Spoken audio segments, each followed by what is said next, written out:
Paradoxical Sajid, লেখক আরিফ আজাদ। পর্ব ১৩। A letter to David Jesus wasn't might verses he excited. কম্পিউটারের সামনে উবু হয়ে সাজিদ খুব মনোযোগ সহকারে কি যেন লিখছে। জানি না কি লিখছে, তবে যা লিখছে তা খুব যত্ন আর সাবধানে লিখছে, তা বোঝা যাচ্ছে। মনে হয় খুব সিরিয়াস কিছু। আমি জিজ্ঞেস করলাম, কি লিখছিস? একটা মেল পাঠাচ্ছি। মেল? কাকে? ডেভিডকে। ডেভিডকে? বেড়াতে আসার কথার জন্য বলবি নাকি? সাজিদ কিছু না বলে ডেভিডের পাঠানো মেলটা আমার সামনে ওপেন করলো। ডেভিড সম্পর্কে আগে কিছু কথা বলে নেওয়া দরকার। ডেভিড হলো সাজিদের বিদেশি বন্ধু। তাদের দুজনের প্রথম সাক্ষাৎ হয় যুক্তরাষ্ট্রের আটলান্টায়। সেখানকার একটা বিজ্ঞান মেলায় একবার সাজিদ গিয়েছিল তার বাবার সাথে। তখন সাজিদ মাত্রই বিশ্ববিদ্যালয়ে ভর্তি হয়েছিল। বিজ্ঞান মেলায় ডেভিড এবং তার বন্ধুরা একটি অদ্ভুত যন্ত্র প্রদর্শন করেছিল। যন্ত্রটি অনেকটা ড্রোনের মতো। যন্ত্রটি প্রদর্শনের সময় ডেভিড যখন এটাকে চালু করতে যাচ্ছিল, সেটা কোনোভাবেই চালু হচ্ছিল না। অনেক চেষ্টা করেও ডেভিড তার টিম সেটাকে চালু করতে পারছিল না। তখন সাজিদ ডেভিডের দিকে তাকিয়ে বলেছিল, can I help you? David সাজিদের দিকে তাকিয়েছিল বেশ কিছুক্ষণ, এরপর বলল, শিওর। সাজিদ টুকটাক করে কিছু কাজ করে দিয়েছিল। ডেভিড, তার টিম, সাজিদের বাবা এবং প্রদর্শনীয় দেখতে আসা অনেক লোক সাজিদ কাজের দিকে তাকিয়ে আছে। কাজ শেষ করে সাজিদ বলেছিল, ট্রাই নাও। ডেভিড তখনও বেবলামার কাছে হারায় সাজিদের দিকে ফেল করে তাকিয়েছিল। সাজিদ আবার বলল, hello, you can try now dear. David আলা বোলা চেহারায় আবার বলল, শিওর। এবার ডেভিডের যন্ত্রটি চালু হলো। ভূত ভূত শব্দ করতে করতে সেটা চোখের পলকে আকাশে উড়াল দিল। ডেভিডের হাতে একটি রিমোট। রিমোট টিপে যন্ত্রটিকে ডাইরেকশন দিয়ে উপরে নিচে নামানো হচ্ছে, এপাশ ওপাশে সরানো হচ্ছে। ডেভিড সাজিদের দিকে ফিরিয়ে হাত বাড়িয়ে দিয়ে বলল, hi, I am David. David Anderson. You? Sajid মুচকি হেসে বলল, I am Sajid from Bangladesh. Great, can we be friend Sajid? Sajid হাসি মুখে বলল, শিওর, হোয়াই নট। সে থেকেই দুজনের বন্ধুত্ব। ডেভিড ইতিমধ্যে একবার বাংলাদেশে 2 সপ্তাহের জন্য বেড়াতে এসেছিল। সেবার সে যাবার আগে অনেক কষ্টে একটা বাংলা বাক্য শিখে গিয়েছিল। বাক্যটি ছিল, আমি তোমাকে ভালোবাসি। ইংরেজি বাংলাভাষীরা বাংলায় ত উচ্চারণ করতে পারে না ঠিক মতো। তারা তকে ট উচ্চারণ করে। সবাই ডেভিডের আমি তোমাকে ভালোবাসি বাক্যটাকে বলেছিল এরকম, আমি তোমাকে ভালোবাসি। শুনে মজা পাচ্ছিলাম আমরা। ডেভিডের মেইলটা পড়লাম। মেইলে লেখা ছিল, hi Sajid, it has been a while since we last, I hope you are well. I have been good. I am writing this letter to you because I would like to discuss something. I am a devout charitist and I respect my religion. I am sure you can relate it. A few days back, I met with some of my friends, all of whom were atheists. I was not bothered by the fact that they did not believe in God or Jesus. But something they say hurt me immensely. They said that Jesus was correction of ecumenic mythology and he had never accepted. I remember you telling me that Islam also honors Jesus and respect him as one of the prophets. I was wondering, could you send me some account of Jesse's charities excited from some non-charities and non-Muslim credible source that will prove evident that Jesus really did excite in history. You would be happy to learn that I have become more fluent in Bangla now. One of my classmates has been helping me out with it. I am ingenuinely waiting for reply. ভেবেছিলাম বাংলাদেশে এসে তোমাকে চমকে দেব, কিন্তু লিখতে বসে আর loop সামলাতে পারলাম না। তুমি আর আরিফ বেড়াতে এসো, তোমাদের আমি খুব মিস করি। ভালো থেকো। Your David. ডেভিডের মেলটা পড়ে আমি চমকে গেলাম। কি রকম ঝরঝরে হাতে বাংলা লিখল সে। সাজিদ বলল, তাকে এই ব্যাপারে মেল করেছি। সাজিদ মেল লেখা শেষ, কিন্তু মেলটা দেখা আমার খুব লোভ হচ্ছিল। তাই আমি সাজিদকে বললাম, সরে দাঁড়া একটু, আমি দেখি। কি দেখবি? সাজিদ জানতে চাইল। কেন, যা লিখেছিস তাই। কেন দেখবি? আমি কটাক্ষ করে বললাম, স্যার, আপনার লেখার হাত খুব কাঁচা। আপনি যে বানান লেখেন তা পরে সদ্য বাংলা শেখা ডেভিডও হাসতে হাসতে খুন হবে। তাই অ্যাজ ইউ ফ্রেন্ড লেখাটা প্রুফ রিডিং করে দেওয়া আমার কর্তব্য। আমার প্রিয় বন্ধু ভুল বানান দেখে সুদূর আমেরিকায় কেউ হাসাহাসি করবে, ব্যাপারটা আমি মেনে নিতে পারবো না। অনেকটা মনমরা কাঁদো কাঁদো গলায় বললাম। সাজিদ আমার দিকে তাকিয়ে মুখ বেঞ্চিয়ে উঠে পড়ল। আমি তপাস করে বসে পড়লাম তার চেয়ারে। এরপর লেখাটি ওপেন করলাম। সে যেভাবে লিখেছে ঠিক সেভাবেই পড়া শুরু করলাম। ডেভিড, আজ প্রথম তো বাংলাতে লিখছি। কখনো তোমায় বাংলায় লিখবো এটা আমি স্বপ্নেও ভাবিনি। তুমি বাংলা শিখেছ, এটা আমার জন্য সত্যি অনেক বড় surprise. Really, I am proud of you dear. যাই হোক, ধর্মের প্রতি তোমার আগ্রহ আরো একবার আমাকে বিমুগ্ধ করেছে বন্ধু।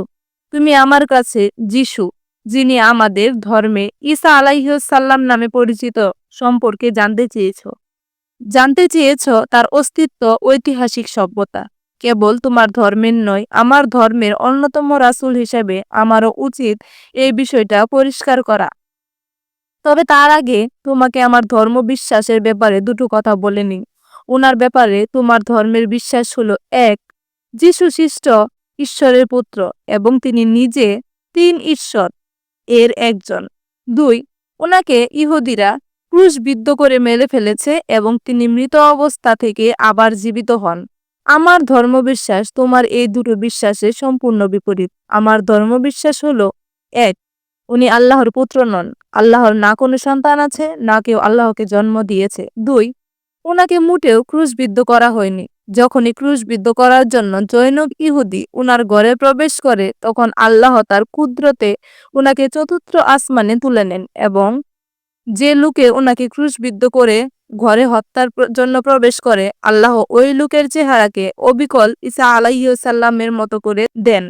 ফলে ওনাকে হত্যা করতে আসা ইহুদিরা বিভ্রান্ত হয়ে যায় এবং তারা তাদেরই লোককে ঈসা আলাইহিসসালামকে ভেবে ক্রুশবিদ্ধ করে হত্যা করে। কাজেই ঈসা আলাইহিসসালাম ক্রুশবিদ্ধ হননি। এটা আমাদের কুরআনের সাক্ষ্য, আর এটাই আমাদের বিশ্বাস। সে যাই হোক, তোমাকে যিশু খ্রিস্ট ঈসা আলাইহিসসালামের ঐতিহাসিক সভ্যতা সম্পর্কে নন ক্রিটিশিয়ান সোর্স থেকে বলতে গেলে আমাদের ওনার ক্রুশবিদ্ধ হওয়ার ব্যাপারটাকেও সামনে আনতে হবে।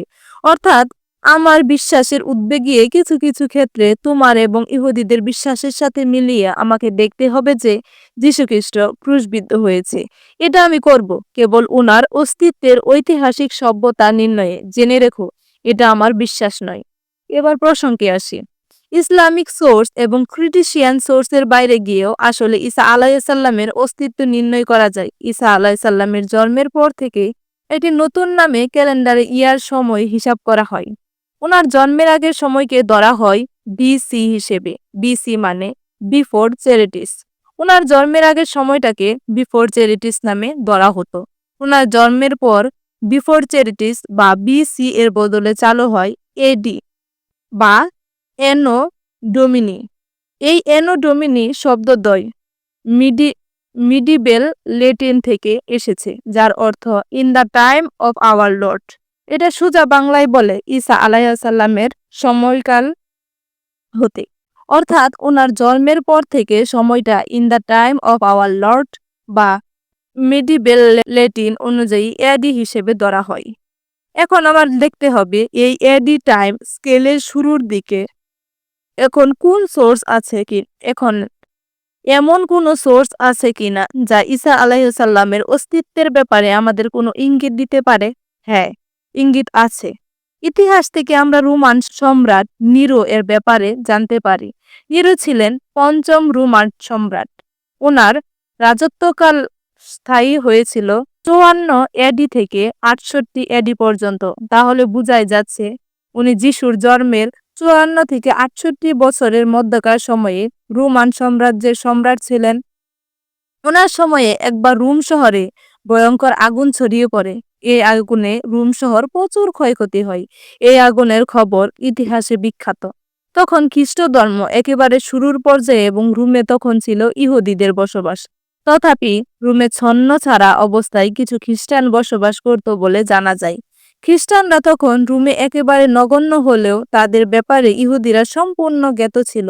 অর্থাৎ খ্রিস্টানরা কোন ঈশ্বরের পূজা করে, তাদের ধর্ম কোথায়, কিভাবে উৎপত্তি লাভ করে ইত্যাদি ব্যাপারে ইহুদিরা ওয়াকিবহাল ছিল।